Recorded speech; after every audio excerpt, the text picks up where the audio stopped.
Thank you for the introduction. And this is how I organized my presentation. Today it's all about the determination and the assessment of dynamic fracture toughness of nodular cast iron. I'm going to present a German research project, MC-GUS. Feel free to call it MacGUS. And I'm going to present first results of this project concerning instrumented Charby impact testing and the large-scale dynamic fracture mechanics testing.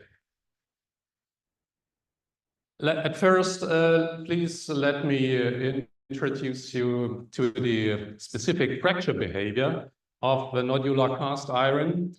And at the upper shelf of toughness, we have ductile fracture, stable fracture behavior. We find dimples on the fracture surfaces, and we find traces of ductile damage, such as debonding of the particles from the matrix and void growth in the ferritic matrix. And if the going gets a little tougher, that means deeper temperatures, higher loading rates, the amounts of ductile damage are reduced, but we still have stable fracture behavior, but we already see cleavage facets on the fracture surfaces. Then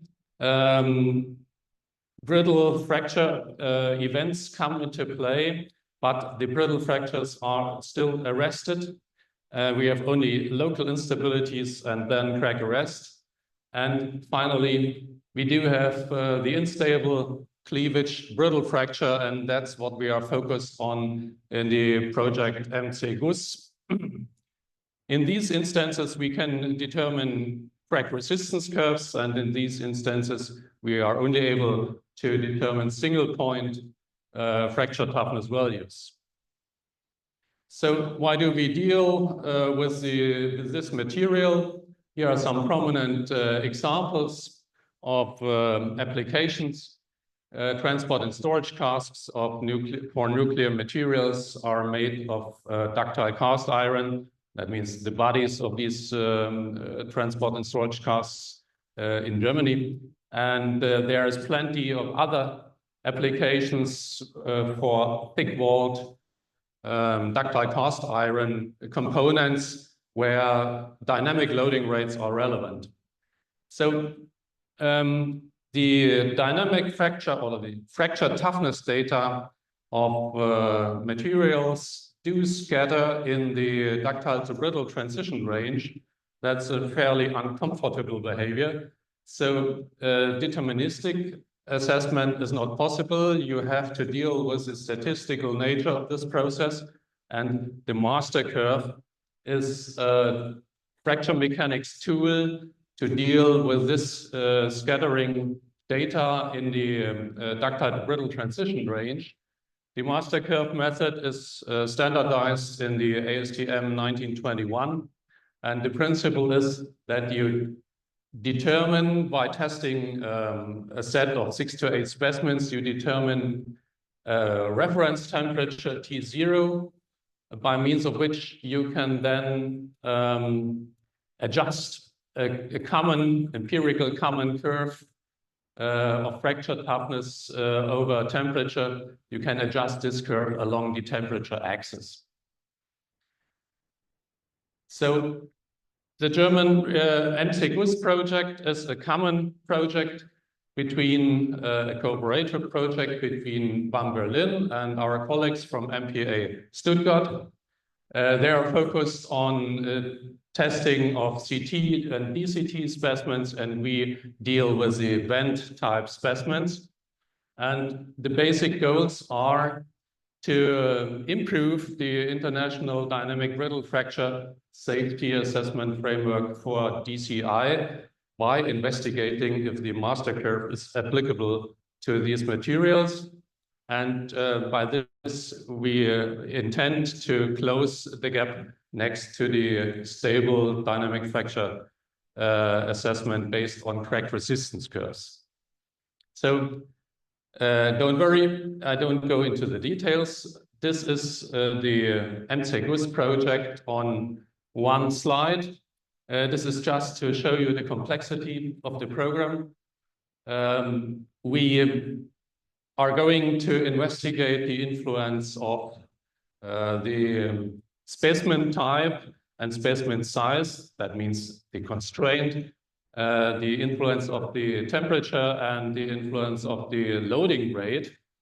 And today, I will focus on these issues. I will tell you some results of the instrumented Charpy impact tests and of dynamic fracture mechanics large-scale tests. So, at first, to the to the instrumented impact testing. It is a common feature of the whole project that we have a look at two layers of the cast blocks that had been casted. We investigate a top layer and a bottom layer near the bottom of the cast blocks, just to make sure,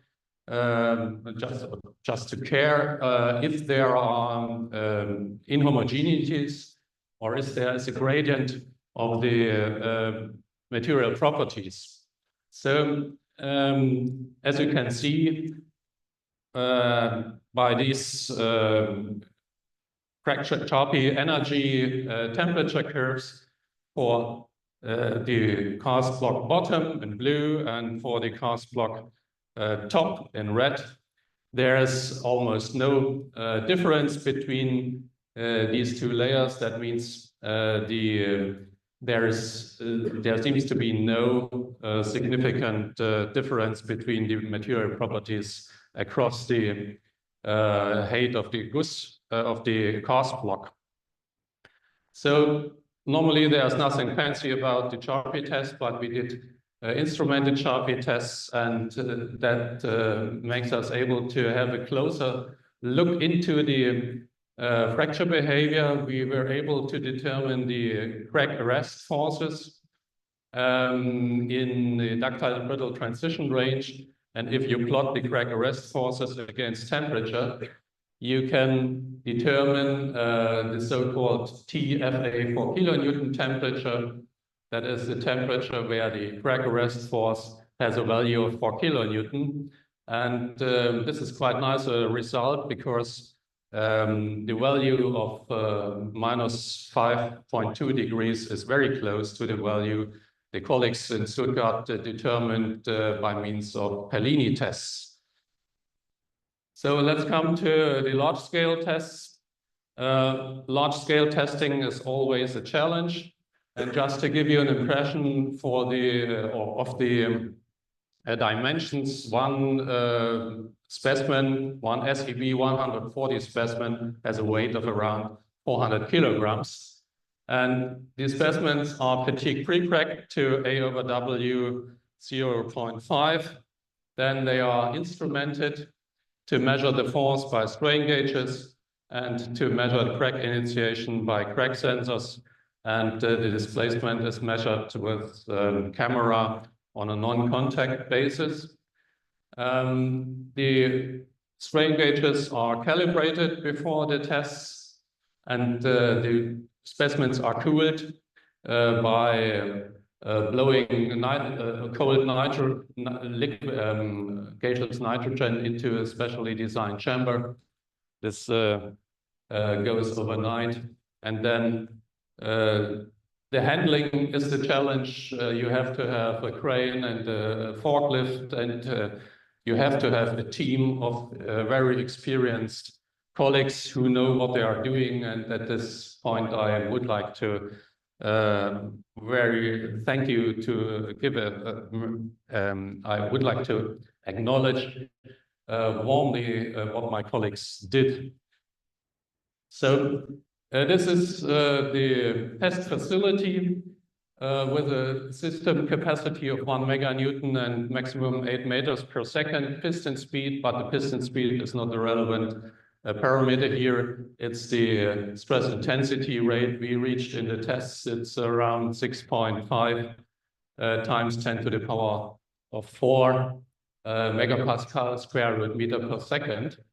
And now, watch carefully. I'm going to show you a real-time video of the test on the right. That's it. Once again, that's it. So these are the tests, and this is the outcome of the tests. This is the fracture toughness data. We did all in all 16 tests, a series of 8 tests at minus 40 degrees, a series of 6 tests at minus 60 degrees, and just to get an impression towards the lower level of the lower shelf of fracture toughness, 1 test at minus 100 degrees and 1 test at minus 140 degrees centigrade. So after the tests, you have to analyze the fracture surfaces just to get the value, the exact value of the initial crack length. And we did comprehensive scanning electron microscope analysis in front of the fatigue pre-crack just to make sure which fracture mechanism was realized. So this is the first result of the master curve analysis for the test series at minus 40 degrees in red and minus 60 degrees in blue. The T0 reference temperatures do not differ that much. And now we are going to compare these values with the values the colleagues in Stuttgart determined for the CT specimens and with the values of the small-scale specimens we are going to test in the next year. Let's finally have a short look at the fracture analysis, the analysis of the fracture mechanism. Just for your orientation, the left picture always gives you an impression of the observation spot near to the surface of the large-scale specimens, and the right picture, the observation spot in the middle of the large-scale test pieces. And just to spoil a little bit, there will be no significant differences between these 2 positions. The yellow arrows mark features of ductile damage, which are still to be found on the fracture surface. And these are small bands of voids or dimples and graphite particles which have debonded from the matrix. And these features become fewer with decreasing temperature. And at the end, at minus 140 degrees below 0, we have almost pure brittle fracture, and ductile fracture features cannot be found anymore. So let me summarize my talk. I showed you that we established database for dynamic fracture toughness tests, and we got some new insights into the damage and fracture mechanism, and we did first master curve analysis, and now we are going to test small-scale specimens with 10 and 25 millimeters thickness. And I would like to thank the German Federal Ministry for the Environment, Nature Conservation, Nuclear Safety and Consumer Protection for funding the project. And I would like to thank you for your attention. Thank you.